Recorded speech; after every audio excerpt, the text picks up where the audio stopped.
नमस्कार। आज 15 मार्च है और आज का दिन बड़ा महत्वपूर्ण है, खास करके स्वास्थ्य को लेकर बात करें। आज पूरा विश्व जो है वो मना रहा है जो world sleep day.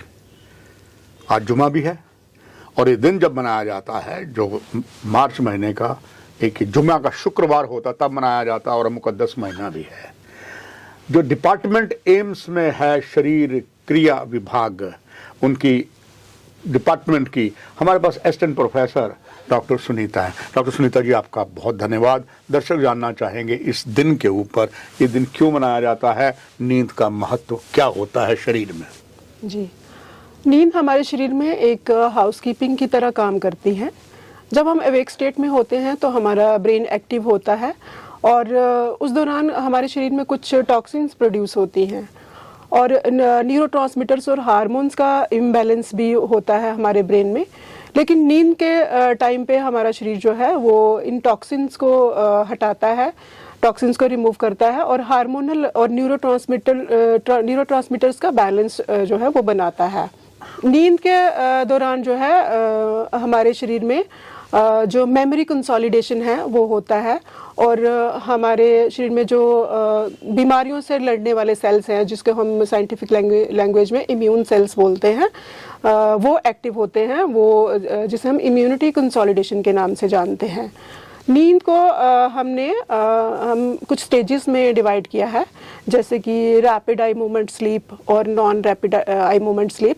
Non rapid eye movement sleep को हमने फर्दर 3 स्टेजेस में डिवाइड किया है।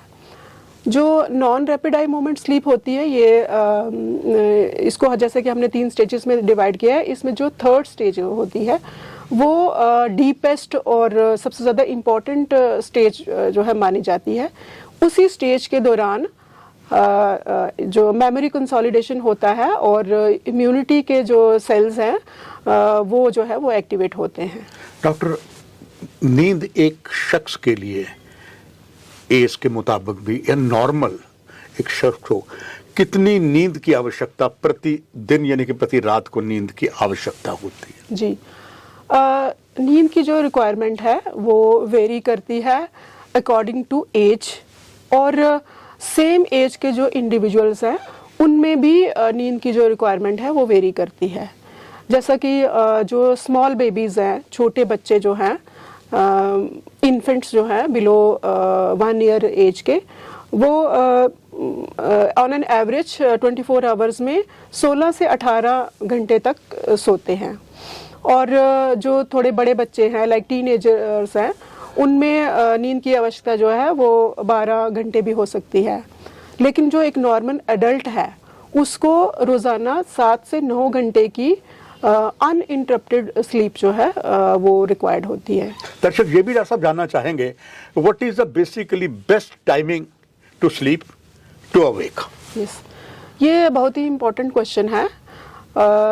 नींद के लिए जो है वो अराउंड 10 बजे से लेकर के सुबह 8 बजे तक का टाइम जो है वो आइडियल टाइम माना जाता है।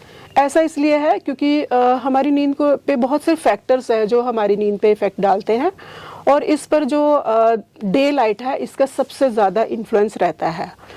जब टेक्नोलॉजी हमारे आसपास नहीं थी, बहुत साल पहले जो हमारे पूर्वज हैं वो जंगल्स में रहा करते थे और लाइट का सोर्स जो है वो केवल डे लाइट ही हुआ करता था। और हमारी जो डे टाइम शरीर की फिजियोलॉजी है और नाइट टाइम फिजियोलॉजी है वो डिफरेंट होती है। लेकिन टेक्नोलॉजी आने के बाद, ये डिफरेंट इलेक्ट्रॉनिक गैजेट्स आने के बाद जो है जो ये ट्रेंड हो गया है कि शाम के टाइम ही लोग टेक्नोलॉजी का इस्तेमाल करते हैं, टीवी देखते हैं और लैपटॉप्स और टैबलेट्स वगैरह का इस्तेमाल करते हैं। तो जो ये जो लाइट है ये रिजेंबल करती है सनलाइट के साथ। तो ये हमारे लाइट जब हमारी आंखों के थ्रू ब्रेन में एंटर करती है तो ये एक स्टिमुलस होता है हमारे ब्रेन के लिए कि अभी तो डे चल रहा है। और जो इससे क्या है कि जो हमारे शरीर में एक मेलाटोनिन नामक एक हार्मोन होता है जो जिसकी कंसंट्रेशन हमारे ब्लड में जब एक पर्टिकुलर लेवल पे आती है तो हम स्लीपी महसूस करते हैं। लेकिन शाम के वक्त ज़्यादा इलेक्ट्रॉनिक गैजेट्स और ज़्यादा साउंड और ज़्यादा जो डिस्ट्रक्टिव टाइप का जो म्यूज़िक है वो सुनने की वजह से जो मेलाटोनिन हार्मोन का लेवल जो है वो नहीं बन पाता है, और उससे हमारे स्लीप की लेटेंसी पीरियड जो है वो बढ़ जाता है, या स्लीप में बीच में एक फ्रेगमेंटेड टाइप की स्लीप हमें आ सकती है।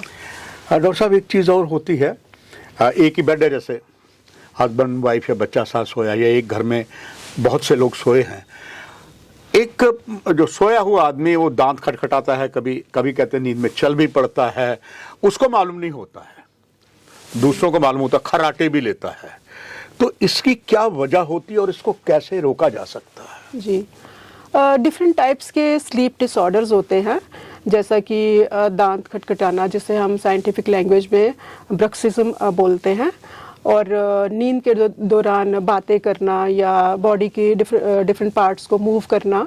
कुछ लोग नींद के दौरान चलते भी हैं, और बहुत रेयर केसेस में कोई नींद के दौरान जो है वो ड्राइव करके भी जा सकता है कहीं। ये डिफरेंट टाइप्स के स्लीप डिसऑर्डर्स हैं बेसिकली, और इनके लिए इनका ट्रीटमेंट बहुत इम्पॉर्टेंट है।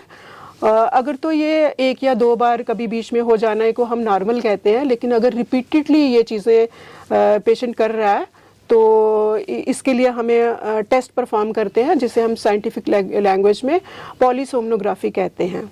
इसमें पेशेंट को रात भर एक हॉस्पिटल में रहना होता है, वहाँ पर प्रॉपर बेड होता है जहाँ उसको सोना है, और एक टेक्नीशियन जो है वो मॉनिटर करता है पेशेंट की स्लीप को, जिसमें हम स्लीप को मेजर करते हैं और देखते हैं कि पेशेंट को कितनी बार अवेकनिंग्स हैं या रात को किस तरह का बिहेवियर है पेशेंट का, और जो स्लीप एपनिया है उसको भी डायग्नोज करते हैं कि किस टाइप का स्लीप एपनिया है, क्योंकि डिफरेंट टाइप्स के होते हैं।